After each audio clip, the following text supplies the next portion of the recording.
मैं जावेद अंसारी आपका स्वागत करता हूँ अपने यूट्यूब चैनल जेके कोचिंग सेंटर में। आज हम लोग कक्षा 9वीं की मैथ का अध्ययन करेंगे जो कि एनसीईआरटी पैटर्न से लिया गया है। प्रश्नावली है 1.1। आज हम इसका प्रश्नावली 1.1 का क्वेश्चन नंबर 1 का अध्ययन करेंगे। क्या शून्य एक परिमेय संख्या है? क्या इसे आप पी बाई क्यू के रूप में लिख सकते हैं जहाँ पी और क्यू पूर्णांक है और क्यू बराबर नहीं 0 है? तो सॉल्यूशन में हम देखते हैं। देखिए मैंने इसको लिख रखा है सॉल्यूशन में। हाँ, शून्य एक परिमेय संख्या है क्योंकि इसे p बाई क्यू के रूप में लिखा जा सकता है जहाँ p और q पूर्णांक है तथा q बराबर नहीं 0 है। जैसे में देखिए 0/1 अगर हम 1 से भाग देते हैं 0 में तो हमें 0 ही प्राप्त होता है और हम इसे p बाई क्यू के रूप में लिख भी पा रहे हैं जहाँ p भी एक पूर्णांक है और q भी एक पूर्णांक है। 0/2 2 से भी अगर हम 0 में भाग देते हैं तो हमें 0 ही प्राप्त होता है। ये भी हमारा p के रूप में है और ये q के रूप में, और ये यहाँ पे देखिए q बराबर नहीं है 0। ठीक है, तो आइए हम लोग प्रश्नावली 1.1 का क्वेश्चन नंबर 2 का अध्ययन करते हैं। 3 और 4 के बीच में 6 परिमेय संख्याएं ज्ञात कीजिए। 3 और 4 के बीच में 6 परिमेय संख्याएं हमें ज्ञात करनी है। तो देखिए इसका सॉल्यूशन। देखिए हम पहले क्या करेंगे, 3 और 4 को बारी बारी से अलग अलग हम लिख देंगे। ठीक है, 3 और 4 के बीच में हम यहाँ देख रहे हैं कि डिफरेंस कितना का है, 1 है। एक डिफरेंस है और संख्या कितनी पूछ रही, 6। तो हम क्या करेंगे, जितनी भी संख्या पूछ रही है उसमें हम 1 जोड़ देंगे। 1 जोड़ेंगे तो कितनी संख्या हो जाएगी, 7। तो 7 से हम दोनों संख्याओं में बारी बारी से क्या करेंगे, अंश तथा हर दोनों में गुना कर देंगे। देखिए हम क्या करें, इस 3 में हम 7 से गुना करें और 7 से भाग कर दें। अगर जब हम इसको काटना चाहें तो ये कट जाएगा और 3 का 3 बच जाएगा। इससे क्या होगा, हमारे संख्या के ऊपर कोई असर नहीं होगा। ठीक है, फिर पुनः हम 4 में भी ऐसा ही करेंगे।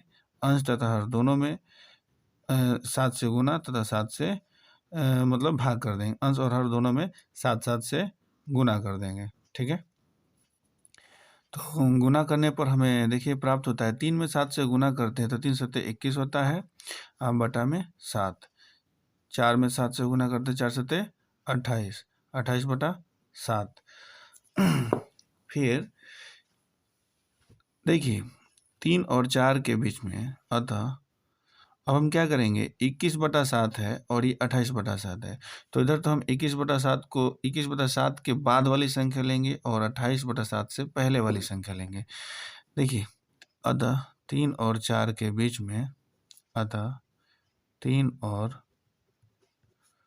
4 के बीच में 6 परिमेय संख्याएं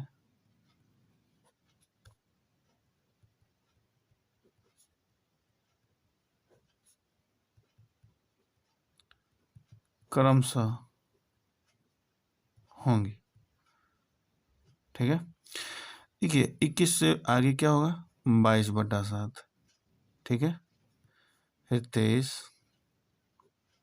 7 से इसे लिख दे रहे हैं। ठीक है, 24/7, 25/7, 26/7, 27/7। तो देखिए 28 से पहले वाला और 21 से बाद, ये हमें कितनी संख्या प्राप्त होगी, 3 3 6 संख्याएं प्राप्त होगी और ये हमारा इस क्वेश्चन का आंसर हो जाएगा। तो आइए हम लोग क्वेश्चन नंबर 3 का अध्ययन करते हैं। 3/5 और 4/5 के बीच में 5 परिमेय संख्याएं ज्ञात करनी है। चूँकि यहाँ हमें जैसे कि देखिए 3/5 और 4/5 के बीच में अंतर 1 का है, तो और संख्याएं कितनी पूछ रही है, 5। तो हम क्या करेंगे, जितना संख्या हमसे पूछ रहा है उससे हम 1 बढ़ाकर इन दोनों संख्याओं के अंश तथा हर में गुना कर देंगे। देखिए 3/5 सॉल्यूशन, 3/5 हम लिख देंगे अलग और 4/5 भी अलग हम लिख देंगे। 3/5 में अब हम जैसे कि कितनी संख्याएं पूछ रही है, 5। तो 5 से हम 1 बढ़ाकर क्या कर देंगे, गुना कर देंगे। अंश तथा हर दोनों, अंश ये है, हर ये है। अंश में भी 6 से और हर में भी 6 से, दोनों में, इसमें भी करेंगे उसमें भी करेंगे। तो देखिए ये हो जाएगा 3 छक 18, 5 छक 30, ठीक है। 6 चौका 24, 5 छक कितना होगा 30 हो जाएगा, ठीक है। अतः 3/5 और 4/5 के बीच 6 परिमेय संख्याएं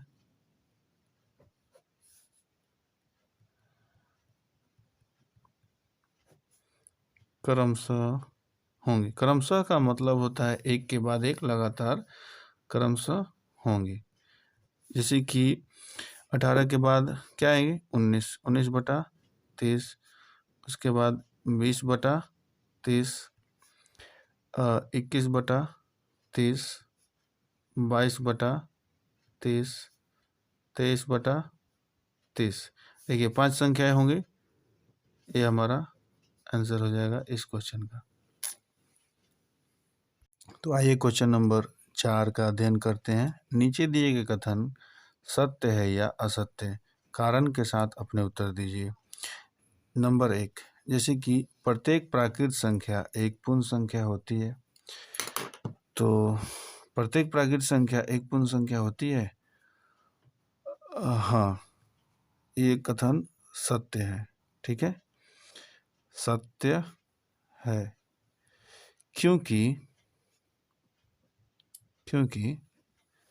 सभी प्राकृत संख्याएं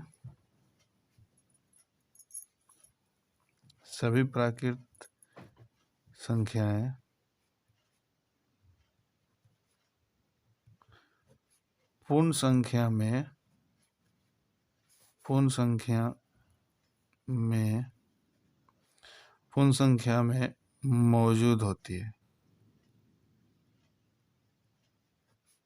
मौजूद होती है।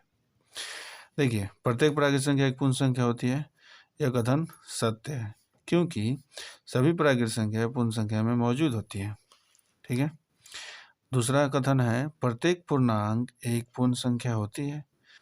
प्रत्येक पूर्णांक पूर्ण संख्या होती है, तो यह हो जाएगा, यह कथन असत्य हो जाएगा, असत्य।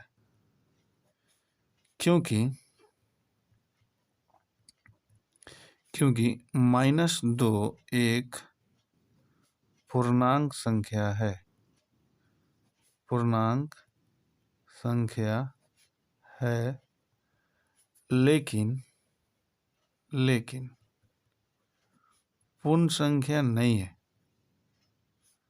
लेकिन पूर्ण संख्या नहीं है,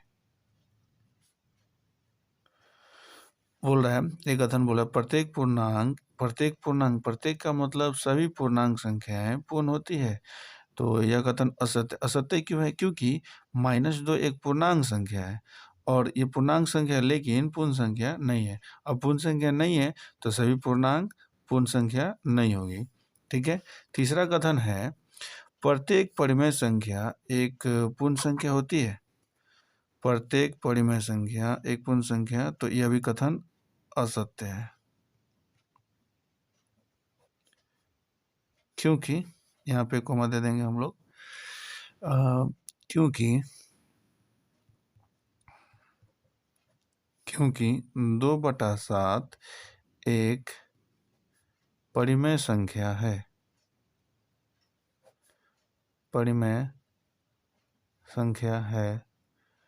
लेकिन पूर्ण संख्या नहीं है, ठीक है।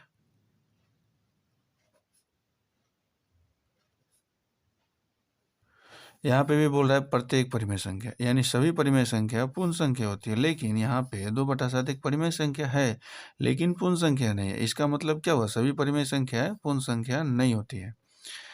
इस तरह से हमारा एक्सरसाइज का पहला चैप्टर का प्रश्नावली 1.1, एक्सरसाइज 1 का प्रश्नावली 1.1 का क्वेश्चन, सभी क्वेश्चन कंप्लीट हो गए हैं।